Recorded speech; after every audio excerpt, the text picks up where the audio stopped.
Welcome. You welcome back from the break. Thank you. This Destiny Talk Show, and I'm Alex Brown. Now with me in studio today, we have two very sharp individuals. Let me just introduce the lady first. To my immediate left, we have Lady Reverend Gifty Markey. Hello. Wow. From Bread of Life Ministries International, UK, yes. Bristol. That's right. Thank you. Thank you. And we have here David Ampoff Nkrumah. He is from the supernatural arena of the Maker's House, Adenta. David, welcome to Destiny Talk Show. Thank you, Rev. I like your jacket, it's nice. I like yours too. The black is very exquisite. All right, so Reverend Gifty, Monday was Pastor Jonathan Miller. Tuesday, we still continue. Let me just have your general comments. I know that on Monday he spoke about, he touched on lots of themes. The wood, the knife, the fire, the sacrifice, the altar.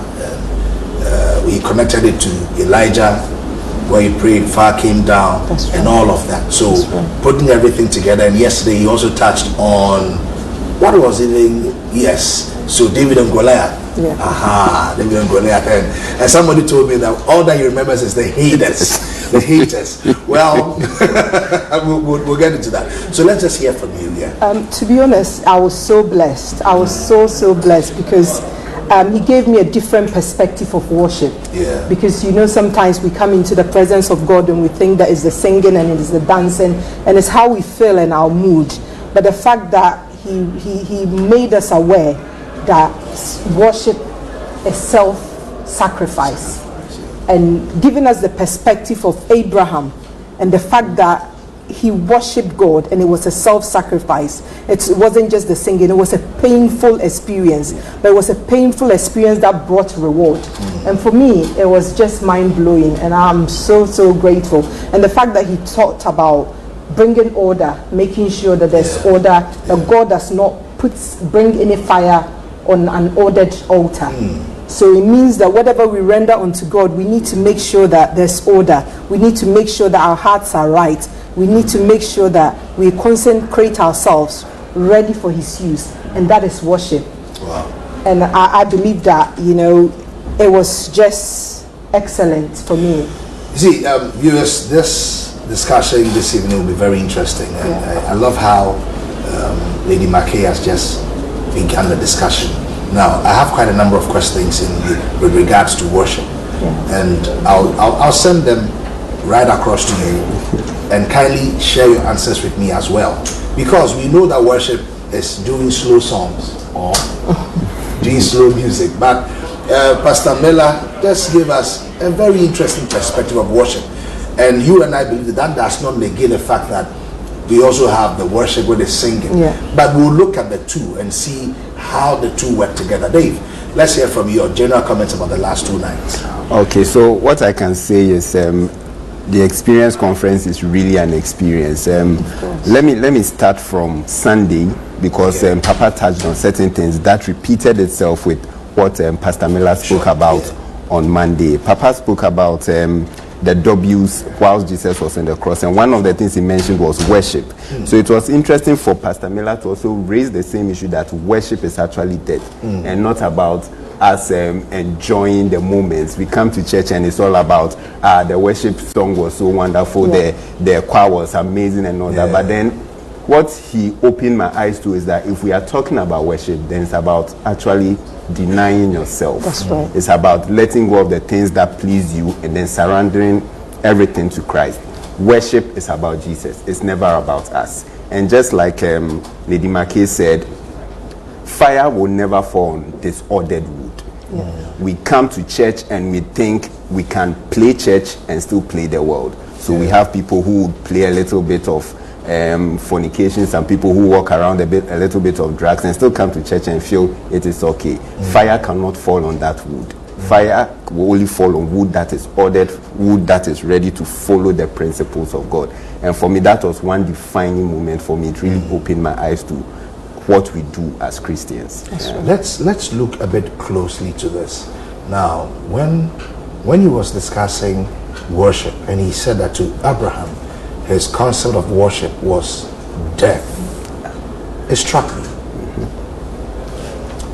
And I began thinking, so is it the case that the 21st century believer does not have this understanding? Because the truth is that if there is any work to be done in the church, and it would touch your person, it would touch maybe your finances, it would touch your family. It's not proven, but I can tell you that 9 out of 10 people will let it slide. They won't touch it. Exactly. They won't touch it unless maybe the general overseer is close and watching.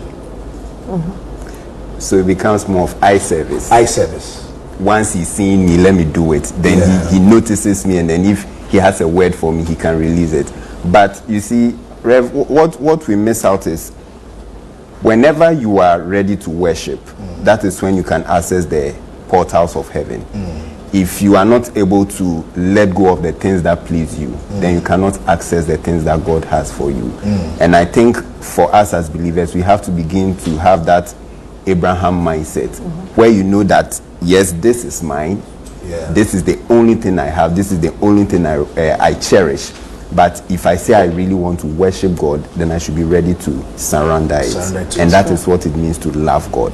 Lady Gifty, let me bring you in here. Now, you are a pastor. You and your husband are general overseers.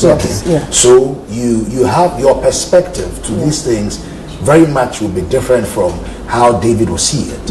Now, from where you sit, how do you see it? Where people that you have entrusted responsibility to, you see some of them, and you can really between the lines. They are doing it because it's mom says let's do it. That's right. Now, when you see it that way, what do you do? How do you handle such situations? I think we have to come to the point where we support and teach people that worship is about God. It is not about what your pastor sees, because there are a lot of times that 24/7 your pastor cannot be with you. So it's about your commitment and your self-denial continuously, daily we die. And so Paul says that, the life I live, I live by faith through Christ. He's been crucified with Christ. And if you're crucified with Christ, that's where you daily die. Because it means that yourself will want to do something else. Because obviously where I come from in England, it's not easy. And sometimes people will choose convenience over uncomfortable zone, because sometimes the weather is not so great, so you choose to be at home because the weather is cold. But if you're sold out for Christ, then rain or shine, you will serve your God. Rain or shine, you will do whatever you need to do, and you would commit 100%, whether the pastor is there or the pastor is not looking, because at the end of the day, it is God who watches and he sees our heart. And sometimes it's a mindset issue, and with a bit of training, you can support people to understand that they're doing it for Christ, they're not doing it for man, because when it comes to ministry, it is not the work of man. We're all working for God. And if you are able to educate people to say that we are in this together, this is our work, and then that is where you see that self-sacrifice. People will come in, whether it's good times or bad times, people will come in and set up and do all sorts of things in order to support the kingdom of God. You see, where the Bible connects true worship to the fire of God being made available to the people, then it gets scary. It does. You see, because if the fire would not fall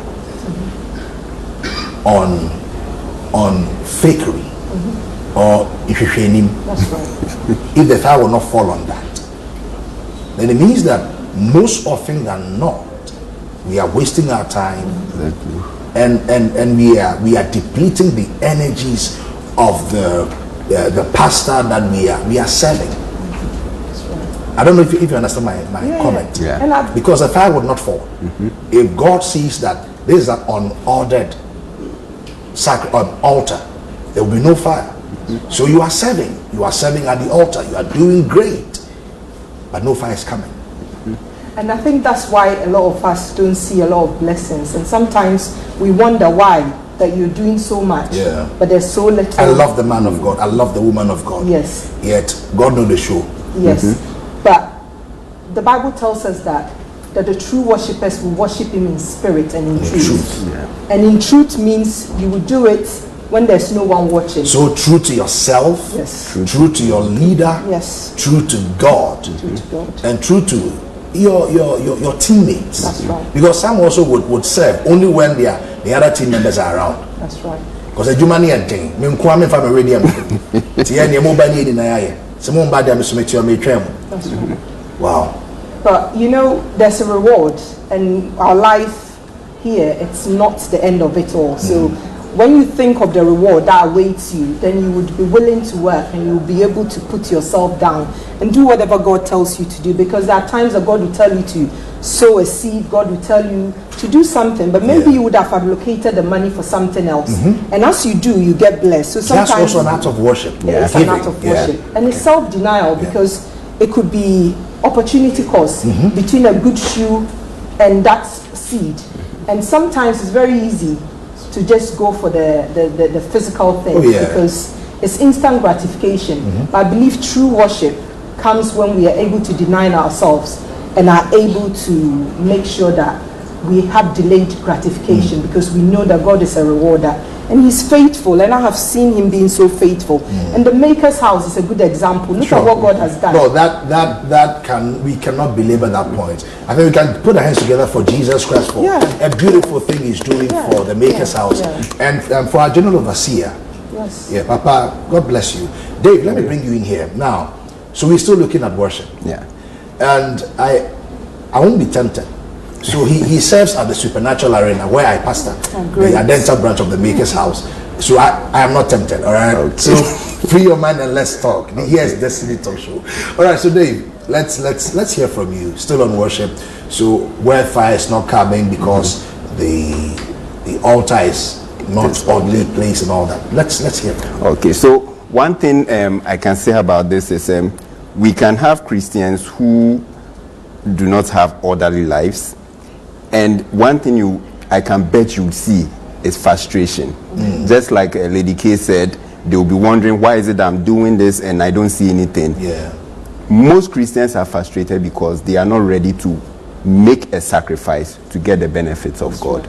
And one thing Pastor Miller said is, anytime you worship, anytime you let go of something, God brings it back to you in multiples. Yes. Right. But we have not yet tasted that bit, and we've not even made our mind that, well, let me just give this a chance and see if it really works.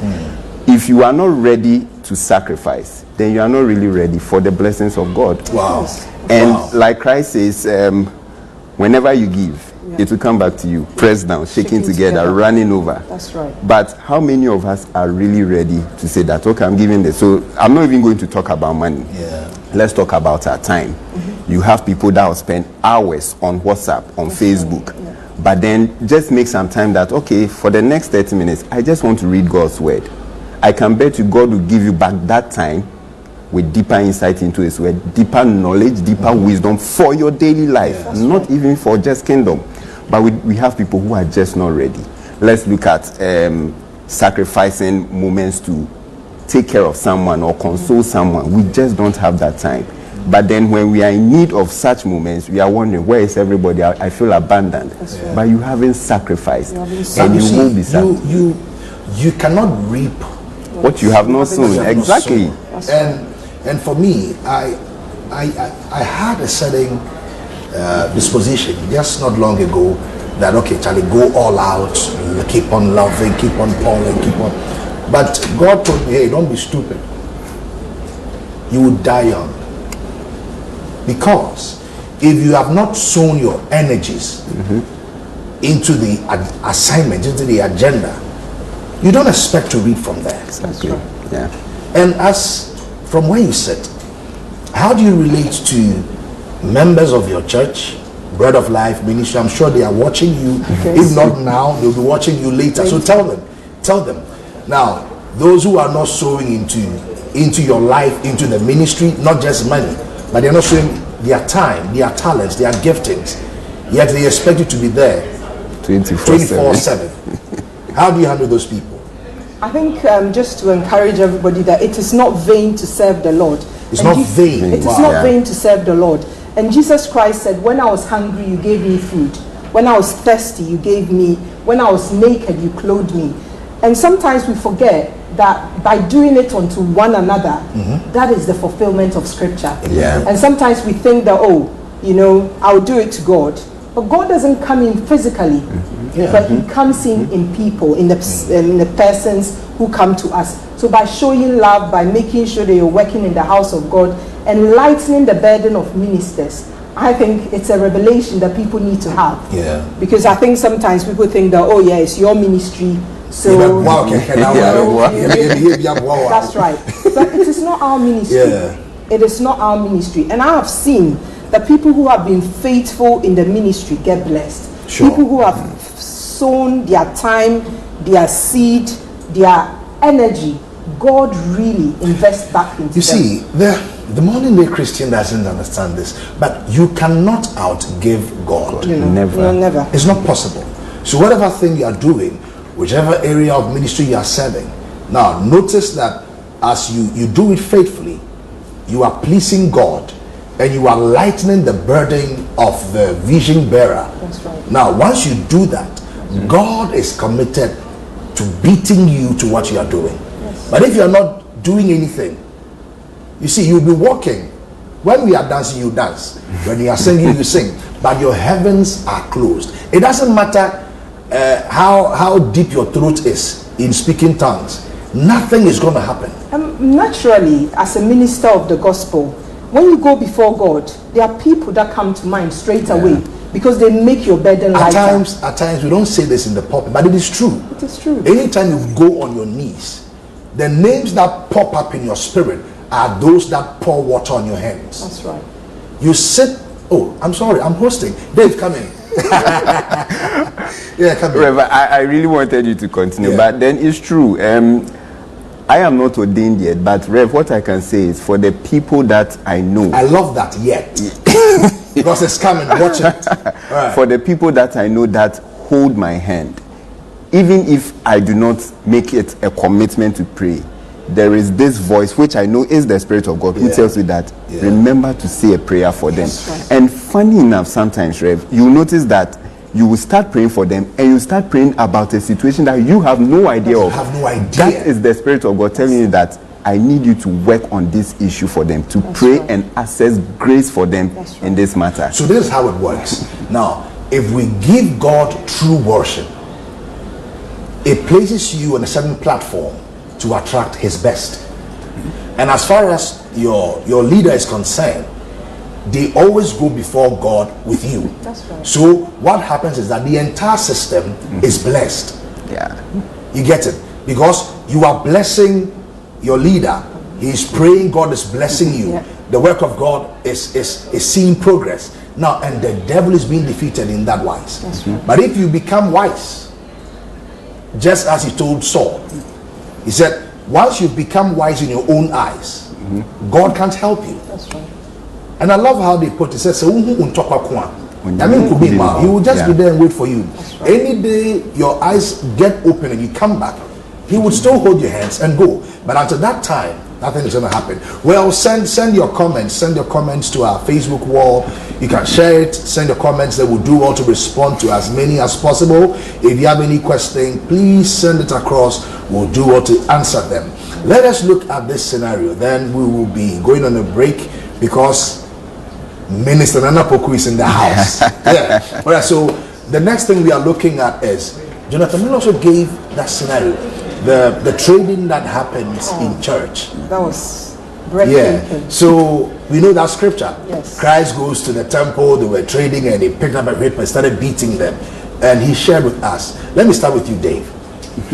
Rev, we've heard about divine exchanges or spiritual exchanges, but that message actually, and then because of an exchange that maybe a family member made, you lose everything that you're entitled to. Hey. So picture this as Christians. You are so relaxed in church, not taking part in the exchanges that happens in services, and your blessings just fly over your head. That's right. So 2 years down the line, you come and say, I was here with Pastor Alex. we were all working together. Now he drives a Range Rover. He made an exchange, and we don't understand.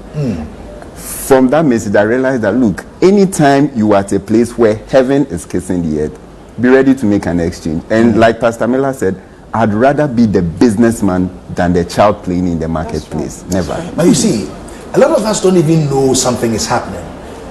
Rev, you, again, from where you sit, how do you feel when you enter into a meeting and God opens your eye, you see what is happening, yet you have a lot of your members, those who are on their phone are there, they are tweeting, they are chatting, they are typing, and others too can't be bothered. Oh, talent, and they are there. How is it feeling like? And how can you get everybody to be alert? And I think it's about allowing people to be intentional in what they do. Yeah. Because sometimes ignorance allows people to just play church, and then it's about the bickery, it's about who has done this and who has done that.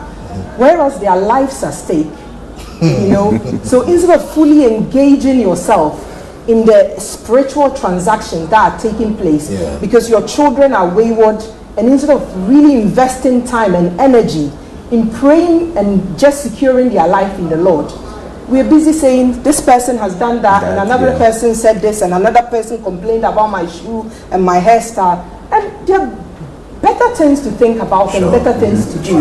So I think it's about engaging people and making them aware that this is not a joke. We're not here to play. And at the end of the day, it was an eye-opener for me as well, that the kind of things we lose when we lose focus on the main thing. So in effect, a lot of us are majoring on the minors and minoring on the majors. So the things that are supposed to change our lives, we're kind of not really engaged in that. And the things that waste our energy away, that is what we concentrate our life. And when we do that, there's not going to be growth. But you see, what was very scary for me, well, somebody say everything scares you. Yes, everything scares me, to the extent that it must change somebody's life. What I find so frightening is the fact that within the same church, within the same setting, the very same time, when very serious business and transactions were happening, children were playing. That's right. So can you imagine this church member who goes like, oh, as for this church, now everything is just, we just come and sing, even the choir cry is not good, and today's message is not too great, and we have reasons and comments about everything. Yet at the same time, very serious transactions are taking place. Because the children who dance around in oblivion cannot be concerned because they don't even know that something serious is happening. And that is scary, isn't it, Dave? Very scary. Very scary. And it's quite unfortunate that this often happens in the house of God. We have a lot of people, for lack of a better word, who are blind to the heavenlies that surrounds them. So just like Jacob, they come to church and they are asleep, so to speak, but they don't know that heaven is open. The heavens are open. The angels are just going up and down. They are busy. So busy. Busy bodies. So sometimes the prayer that I pray is that if God would make it possible that once you come to church, you should open your eyes to see the troubles around you. Maybe that will make us. I know it won't happen, but he would just be breaking your will. Exactly. God will be breaking your will. If you say, people say like, God, well, I'm taking this jollof at midnight. It's 12 a.m. and you are taking jollof, 2 big pieces of chicken.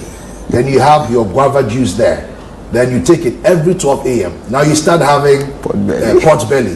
Then you say, God, I touch it. You say anything that our hearts can believe, we can receive. Then you touch your pot belly. You are praying, speaking in tongues.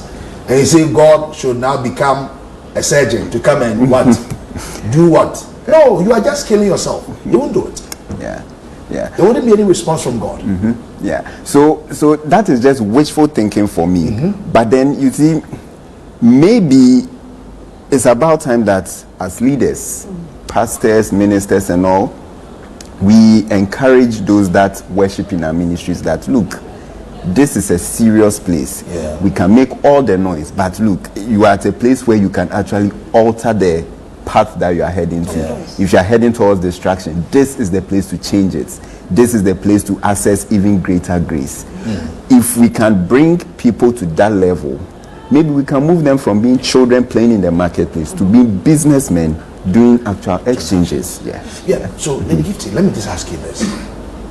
So how can you, okay, let me start from here. Do you have some services to be more important than others in your church? No, every service is important. Okay. Every service is important. We have prayer meetings, we have midweek service, we have discipleship classes, and once you engage, you grow. I'm going somewhere with my questions. That's right. Yeah. So every service is important. Every service, we prioritize everything, but obviously some people choose Sunday service over and above the other services. Okay. So which means that in every service there are divine transactions happening. Exactly. That's right. All right. Yeah. Okay. So you see, now this one I'm just talking to you. Yes, you. Every service be important, but in your mind, you know which services that the angel will stir the water. You've become Jesus Christ. Now you pick and choose. So this service, well, Papa is not coming, so God has traveled. Change your mind. Pastor Jonathan Miller said it, not me. He said that every service there are divine exchanges. Of course. So when your pastor travels, maybe you might not be a member of the Tmhci. Wherever you are, if your pastor is not in town, God has not traveled. Amen. This one I'm speaking for you. That's right. Exactly. So tell those in Bristol, because Sunday you will not be there. Of course, and we've got midweek service this evening, and we are not there. And I believe when God is using people, He wants ready vessels, and it's a preparation ground for you as you engage. And I think all of us didn't start like this. We became available, and God found us and polished us up a bit, and He's still polishing us and working on us slowly, and hopefully we'll get there. So just avail yourself. Don't think that because the pastor is not there, you wouldn't go to church, or a special deacon of yours. And fortunately for us, we brought all our deacons and our deaconesses with us this time round. Wow. So we've got other people standing full house, because we wanted to experience the grace of Maker's house. We wanted our leaders to come in and see how ministry is done. And grace is available. And so we want to impact ourselves. We want God to impact us. So we can take that grace back, because we see what God is doing in this house, and we can only come and learn. So we brought our leaders. The entire team. Leaders, Bread of Life Ministry, all of you who are left behind, I beg you, General Overseer and the wife and all the legions, they are in Ghana, they are here. It doesn't mean that God has left you. So run. What's the time now? It's almost 6 o'clock. Is it 1 hour? 1 hour ahead. 1 hour. So it's now 7 o'clock there. I beg you, if you are home, don't just watch us. Rush to church. God has not vacated. God is not in Ghana. He's everywhere. That's right. Rev, let me just touch on this. It's interesting. I mean, I saw where you were going with that question. And maybe you don't want to hit it, but I just want to say it point blank. If you go for prophetic meetings, you find the crowds. If you go for miracle services, you find the crowd. But I can bet you, let's say we are having Bible study. That one, God is not there. Oh, God is not there. It's just the teacher and then some few people. God is not there. But what I want to say here is, if you read the Gospels, most of the miracles that Jesus did happened at his Bible studies. Right. Why am I saying this? At one time, he was teaching about the Beatitudes. The very next verse, people were hungry and he blessed food and multiplied at a Bible study. So what makes us believe that, it's at the prophetic and the miracle services that God would appear? God is available at every meeting where 2 or 3 people are gathered in his name.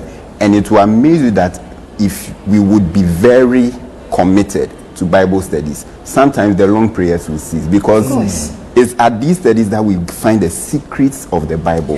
This is where it is open to us. And once you get those revelations, you don't need to spend hours praying, because now you have the key to pray.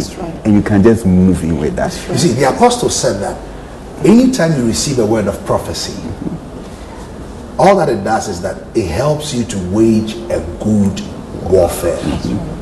You can't pray right if you don't have sound basis, which is the Bible.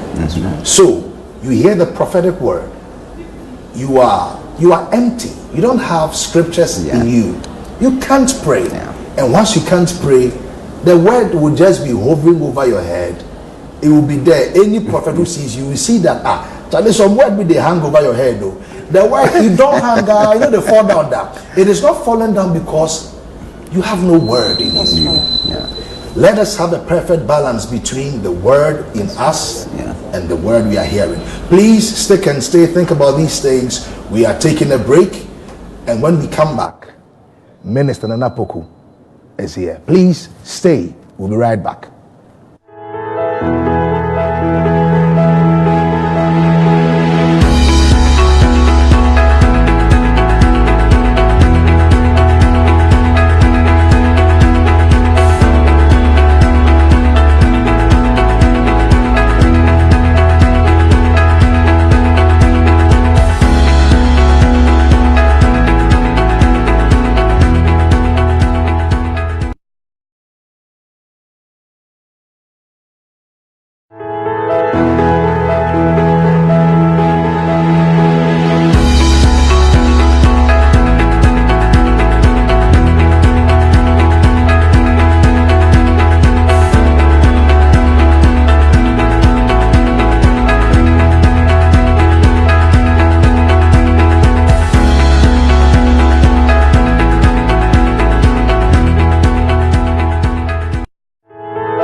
Welcome back from the break. I'm sure you are wondering, where is Pastor Alex? Yes, of course, Pastor Alex is taking on another assignment. I'm sitting before him. My name is Nana Poku, and I'm with the Destiny Arena. We are continuing with the discussion where we left off before the break. And I want to start with you, Lily Rev. Yesterday, Pastor Miller, it's something that has also been trending in social media. Almost everybody's talking about it. When he actually spoke about hatred, and which he said haters in the house of God. And it is strange that within the house of God, where it was expected that we have lots of people showing love, and that is a place where people also seem to develop hatred. And he said this, and I think it was very profound. He said that they hate on you not because of something that you are doing, because they lack the courage to confront the very things that you are doing. Why would you hate on someone? Because if you don't have the courage, why don't you appreciate the person rather than hating? I think similarly, it's similar to the message on people playing as children in the marketplace. Because if you've got time to hate, because sometimes when somebody is a pace setter, what you need to do is to encourage them to go on and do even better. So why would you hate? If you have the true spirit of God, then you should be happy for them. You should be excited that God is using them, or you should be excited that they're doing great jobs in different areas of their lives. But when you hate, that is where you realize that your spirit is not right. But sorry to cut you, but I want to find out, how does this hate manifest? How does it start? Why do they hate in the first place? They are supposed to. And I'm sure that the people that hate, they know that they are not supposed to be hating, but they find themselves doing that. Sometimes it's jealousy, sometimes it's immaturity, sometimes it's the lack of courage to do what you have been able to do. That's right. And so instead of supporting and making sure that they come alongside and work with you, they rather pull you down. And it's very, very common in the Christendom. Very common. And you find out ministry rivalry, ministry competition. Somebody wants to be the best this and the best that. But at the end of the day, are we not all serving God? And is it not the same kingdom of God? That's right. And if it's the same kingdom of God. But one thing we need to realize that Jesus Christ even had haters. Jesus Christ was talked about. Jesus Christ was insulted. A lot of things happened to him. When he healed on a Sabbath, they complained about it. Whatever he did, somebody had something to say. He was actually being referred to as someone operating with a demon. Of course. And if our master suffered that, then we all likely to go through that as well.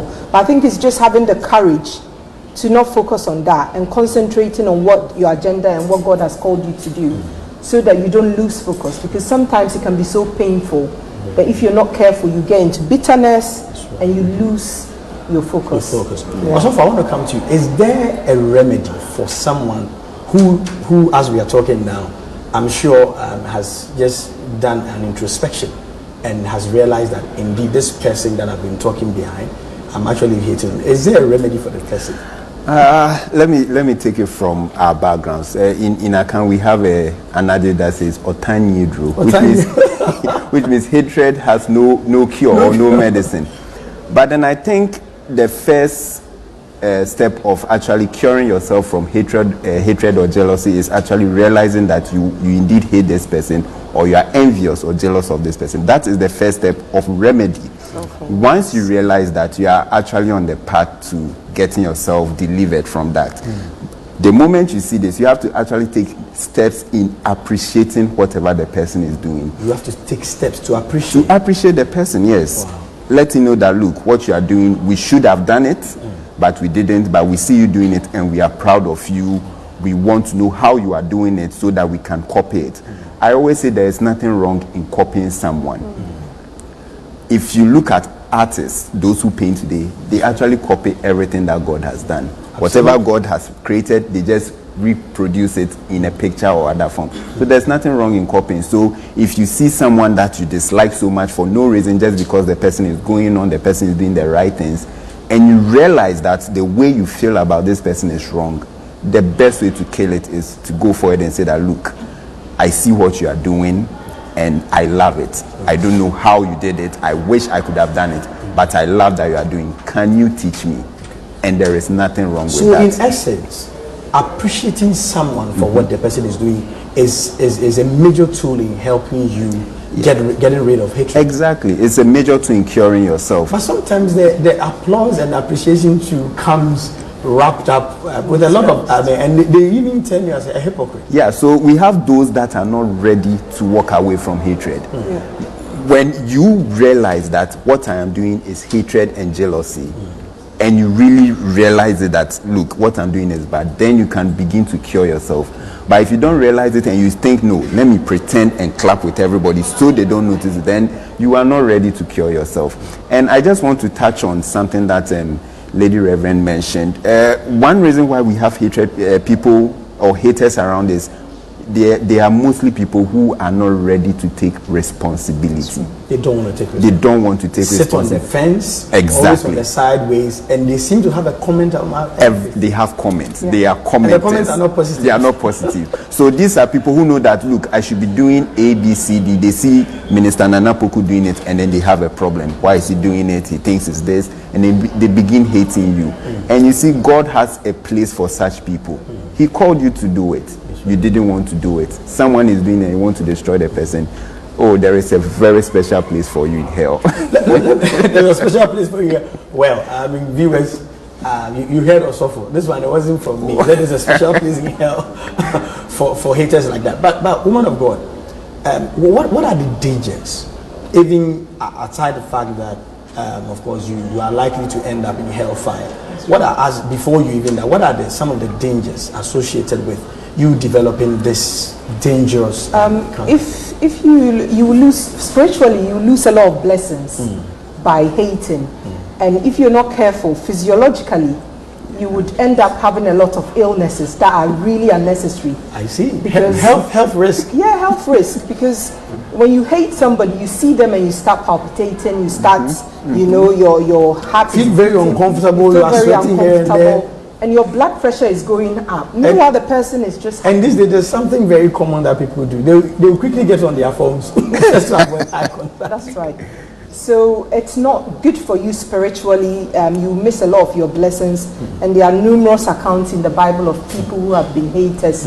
And it doesn't end well with them. So I think I would rather you join your brother or sister, celebrate together, and just make sure that we're encouraging one another, like iron will sharpen iron, rather than just, being a hater. David's brother, what the comment he made was really bad. Yes, right. And psychologically, the impact, Eliab, what he said to him psychologically, the impact of that is just incredible. And sometimes we underestimate the impact we have on people by the words we use.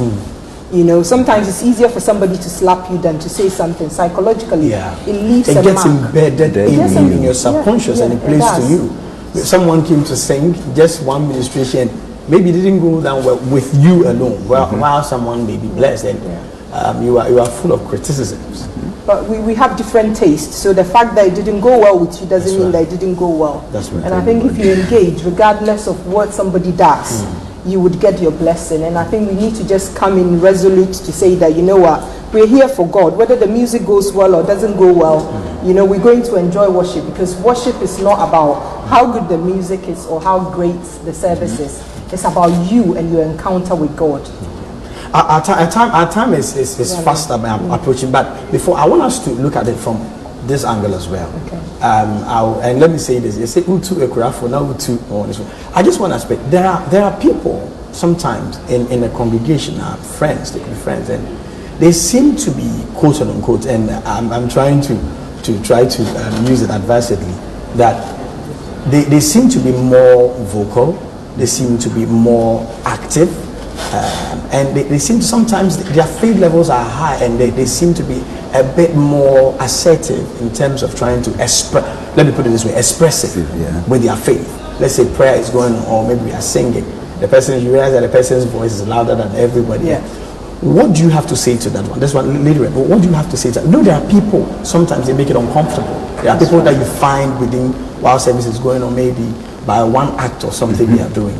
Do you think there's an advice for people like that? I think it depends on the person. You should just leave them to just do No. I think it depends. Feedback is good. And if we're in a body of Christ and you find that one person is constantly doing something that you think is not great, you give them feedback. But sometimes people are willing.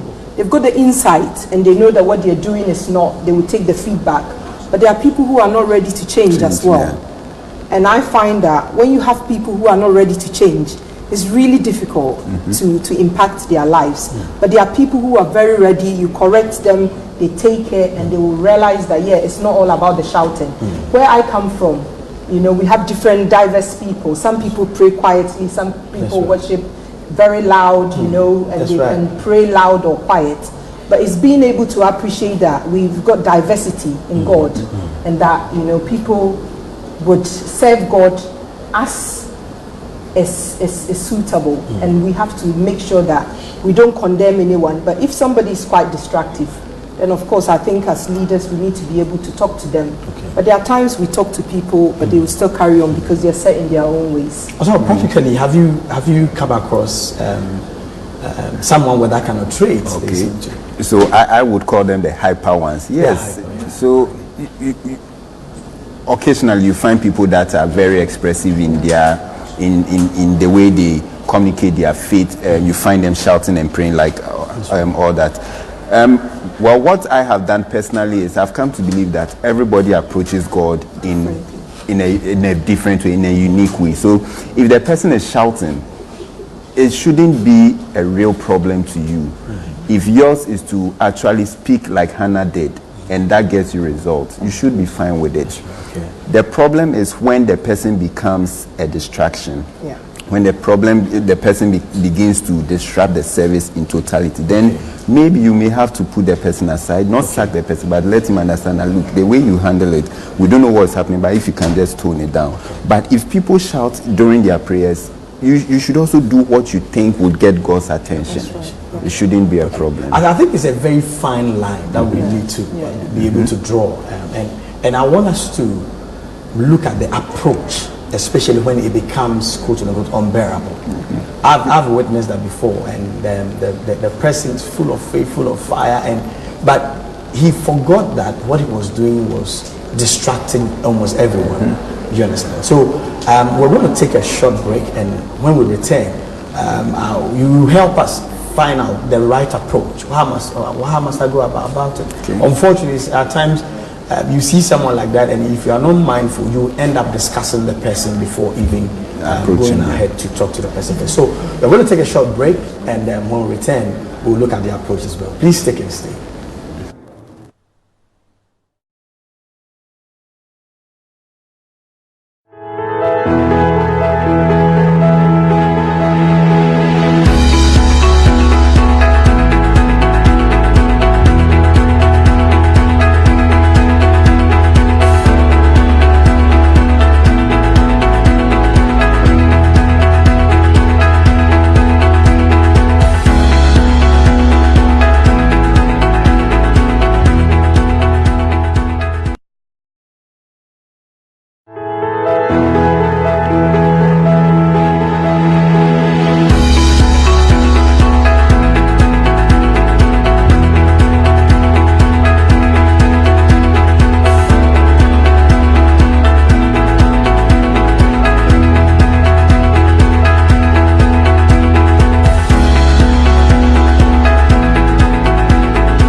From Kwabenya, drive straight to the Atomic Down roundabout and take the exit onto Hatcher Road.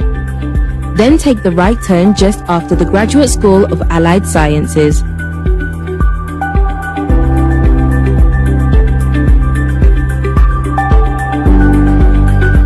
If you are approaching the church from St. John's, drive straight through Dome to the Atomic Down roundabout, take the exit on the Hatcher Road and take the right turn just after the Graduate School of Allied Sciences.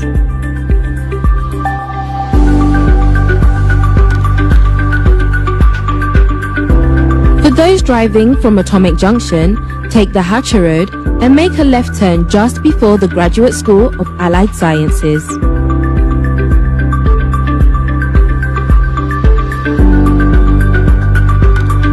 From Taifa Burkina, drive straight to Atomic Down roundabout and take the exit onto Hatcher Road. Then make a right turn just after the Graduate School of Allied Sciences.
We are just telling our haters that there is nothing they can do about what God wants to do with us. Can you give God your loudest shout of praise? That there is nothing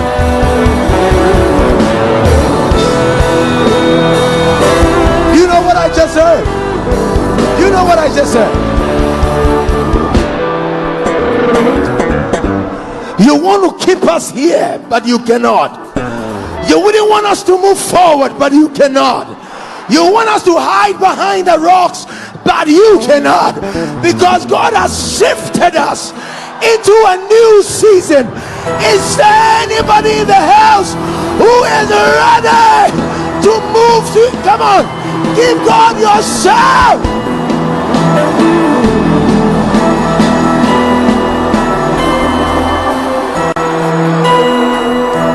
I was telling my brother that with all the things you have seen here, we did not go to a bank to borrow.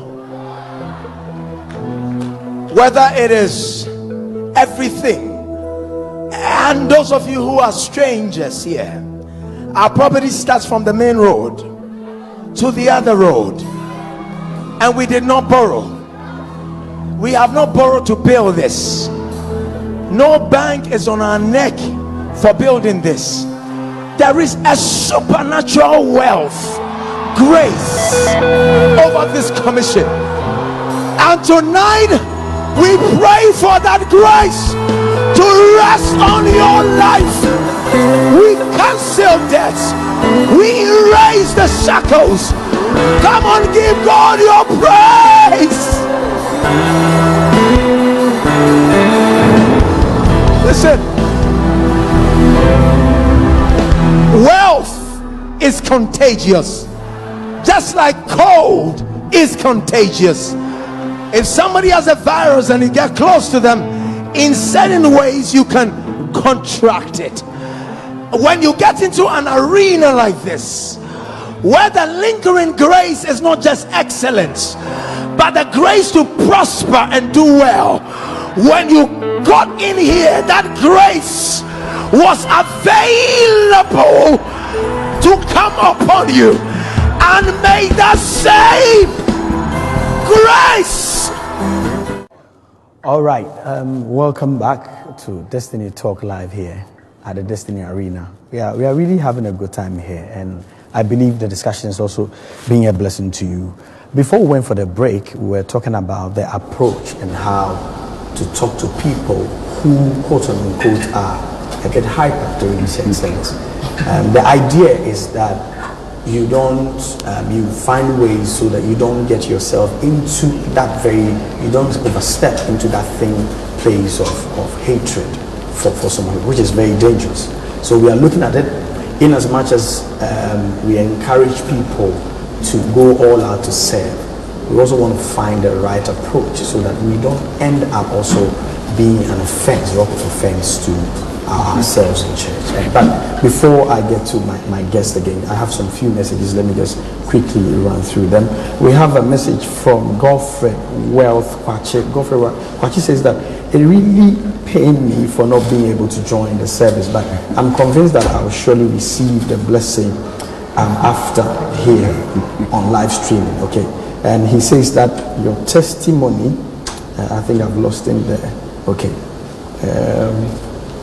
technology. Okay, all right. We have a message. Sewa Ochi says more grace. Thank you so much. Eden Afiwu says amen to that. He says that insightful discussion. I'm being blessed by it. I'm watching you from Bristol. Wow. Lady Rev, I'm sure the person system member. Okay, lots of messages in. Unfortunately, we will not be able to read all of them, but we are going to continue the discussion. Okay, so this is what we wanted to find out. What should be the approach? You have this person maybe who stands in front of you during church service. The person is shouting. What should be the approach, and especially to leaders? What should they do?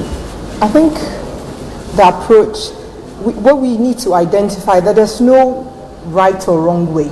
I think sometimes your orientation affects how you worship, and it's a cultural issue as well. But when it becomes destructive, then obviously we need to be able to address that. But when it comes to how loud you shout or how quiet you serve your God, I don't think there's any right or wrong answer, because blind man Bartimaeus shouted loud, Jesus, son of David, have mercy on me. And he got Jesus' attention. But there are times like the harness will just mumble and pray quietly and also receive attention. But like you said, we need to have a balance. So you need to know, you need to be aware and be able to adapt yourself to the environment. Because there are some environments that when you shout, it doesn't really matter, it doesn't disturb anybody because everyone is shouting anyway. But when you get to an environment where there's a lot of quietness and just out of the blue, one person becomes over the top, that is a bit of a problem, and I think we all have a lot to learn, and you can educate people, you can support people to gain some insight. Sometimes self-awareness is not really easy for people, and you need to be self-aware that your behavior is not appropriate. Also, in your words, do you find that often happening in your place? Someone who seemed to sort of distract? Well, no, I've not seen that at my place, but I have experienced it in certain meetings, prayer meetings that I've attended. And just like Lady Reverend said, you know, sometimes when you go for a meeting, the meeting will actually determine the tone. But what we can do as leaders is actually set that tone for every meeting. So you can say that, well, we are having a prayer session, but this one I want you to go on your knees and softly speak to the Lord. Right there, you set the tone. So whoever shouts in that meeting, you just know that that person is an outlier, ready to make trouble.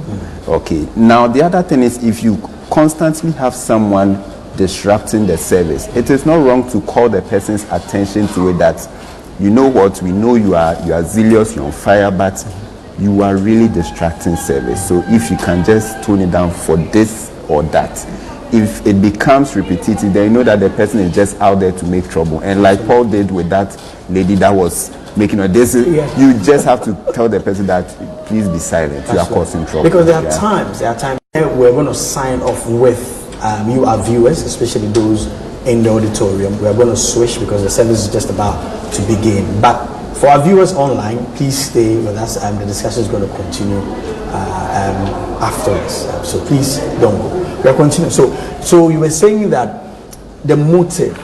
And he takes the horn of oil and pours it all over his head. So could it be that maybe, just maybe, from the aspect of sibling rivalry, worship is going to, of course, maybe a song ministration, which is fine. You are allowed to worship. And for especially with the charismatic setting, you know, we don't have too many rules that seem to bind. The church that I grew up in growing up, Presbyterian Church, even the way you dance in front will be marked. And after you'll be called before session to be disciplined. But we have a lot of liberties, especially within our setting. For that matter, even make it sounds. But sometimes the people seem not to. Some of them seem not to get in. And there seems to be an issue with that. Yeah, I think also it's about the expectation and setting it right at the start. So if it's a ministry setting, then obviously the leadership have to set up the tone and set out the boundaries. This is what we do, this is how we do it, this is how we expect things to be done. So people will work towards that. Obviously we can't box people in, which obviously we all have you can't, but you can support people to change behavior and to adapt. Obviously I came from a Ghanaian background. I know how to shout and pray, but I'm in England and I understand that noise level, you can be called out at any time. So when we are having our all nights, whereas my pastor, my husband, likes his music loud, I'm always at the background saying that let's tone it down, because you have to respect the neighbors. Whereas if we have the same situation here in Ghana, I don't think the noise level we operate with is it's not really that bad, but it's just because the community we find ourselves do not have that level of tolerance for noise. So you have to know your environment. So the key is that knowing the environment, so that you learn to adjust. There are certain places, you can somersault. Some people can just go to the front and spray money on the preacher. Is allowed. I'm sure in England it's when you do that in certain churches, they are going to find it that weird. It will be weird, and I think we all have to culturally adapt ourselves, because if we have to become effective ministers, then we need to. That's what Paul would say, that when he went to Rome, he became like one of them. Right. Because if you do not, the way we do evangelism in Ghana doesn't work all the time. How we do it in England. So you have to adapt. You have to know your setting. You have to know the people you're talking to, and you have to adapt your style to that. So if not, we would not become effective. We become a nuisance, and I think that would defeat the purpose of the gospel. Because the purpose of the gospel is to reach out for people and to be able to attract them to Christ. But if what you're presenting is actually becoming a nuisance, then what would we have gained? Even though you have the right motive. Yes. Like what you're doing. What would you have gained? Wow. People, I'm really learning a lot. I mean, to adapt. These are things that are basic that we should know as Christians, so that in your bid to be expressive and to love God and to serve, you don't end up sort of quote unquote using that, it becoming an offense to someone in church. For example, music is going on and you are dancing. Even you are dancing alone can distract people, because everything that we do in church, and I want to come to you with this one. Everything we do in church, the focus should be Christ. Exactly. But sometimes we get carried away by what I'm enjoying. For example, the music is playing, I'm really enjoying it. Because I'm enjoying, am I allowed to just go all out, dance in a certain way that can direct the attention from the administration to myself? No, you can't do that. And I like the way you asked it. You've already answered it, if I should say. If you are in church and you are really praising the Lord, you should know that you are doing it unto God. The moment you do it in such a way that every attention is drawn onto you, you are actually attracting the jealousy of God, because now you become the center of attention. And the God I know, the God you know, does not like that. He will not share attention with anybody. So we as Christians have to come to the point that we have to draw a line between I am entertaining myself, or I am enjoying myself, or I am projecting myself. That's right. As against I am doing this to the glory of God. And I know with this answer, someone will come out and say that, so what about David, who danced when the ark was being returned? David did it with a heart towards God. He didn't do it with attention drawn to him. And that is what Christians have to understand. If I am doing this and it is unto God, if someone is offended by it, God deals with the person. But if I'm doing it to please myself, then you attract the attention of the people and the anger of God, and you don't want both at once. Yeah, we don't want to attract the jealousies of God. I wish time would allow us to get a bit more into it. But viewers, please, if you hear some noise in the background, the service has started. The opening prayer is ongoing right now. So please bear with us. We are continuing with the discussion here. Very soon I'm going to get their final word so we can wrap up. But the jealousy of God, that means that even in my service, if I'm not mindful, I'll veer off it, rather attracting the jealousies of God. Exactly. Yeah. Because in whatever we do, Christ has to increase whilst we decrease. Wow. So like my dear brother is saying, if you're doing something that brings all the focus to you, then you just want to be the center of attraction. And God has to be the center of attraction. Is this thing very common in our Christian settings, especially in church, where people are acting, they are working, but their focus seems to be on themselves? It is so common. There's a lot of drama. We have people that started by loving God or being attracted to the faith. Then all of a sudden they see the pomp and pageantry comes with, and then they want to be the center. So they forget about their God and they want to be the God in their own services. So we begin to see them making sure that everything that goes on in service is now about them. Or did you see the way I preached? Did you see the way I sang? Did you see the way I prophesied? I am moving forward.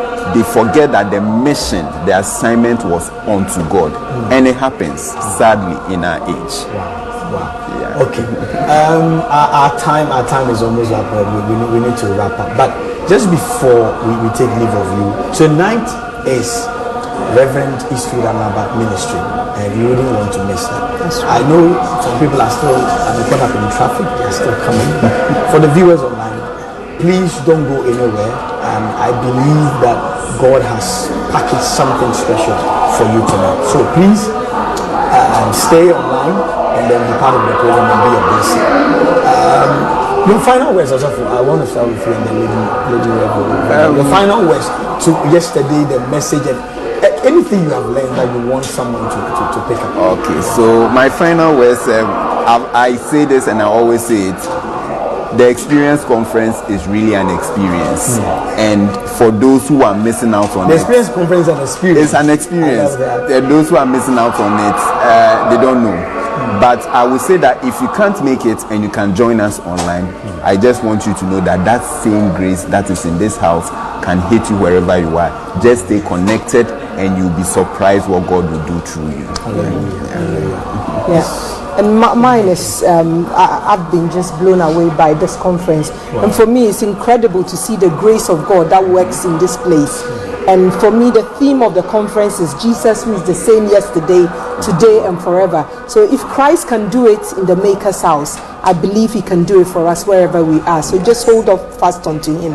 And he's faithful. Hold on fast unto Jesus. He's faithful. Yes. This is where we bring to a close the program for today. And I hope you enjoyed it. I've been blessed. I've learned so many things. The approach and how I need to also be very mindful so I don't develop jealousy and little envy, which is very dangerous. I mean, imagine serving God, fasting, praying, and all that. And on the last day, God told you that you are full of jealousy because of someone's activity in church. I mean, you wouldn't want to be on that side. So thank you so much. God bless you for being part of the show. My name is Nana Puku, Makers House Chapel International Destiny Arena. I had also coming all the way from Supernatural Arena, and then Lady Pastor Mrs. Markey from Bristol, London, Bread of Life Ministries. God bless you, ladies and gentlemen. Thank you. And, so our viewers, God bless you so much for being part. God willing, tomorrow exactly 4 p.m. we are going to be with you live, and it's going to be a blessing. Tonight is Reverend Istu Danaba. He's ministering, and please stay tuned. You're going to be blessed. Bye bye from me.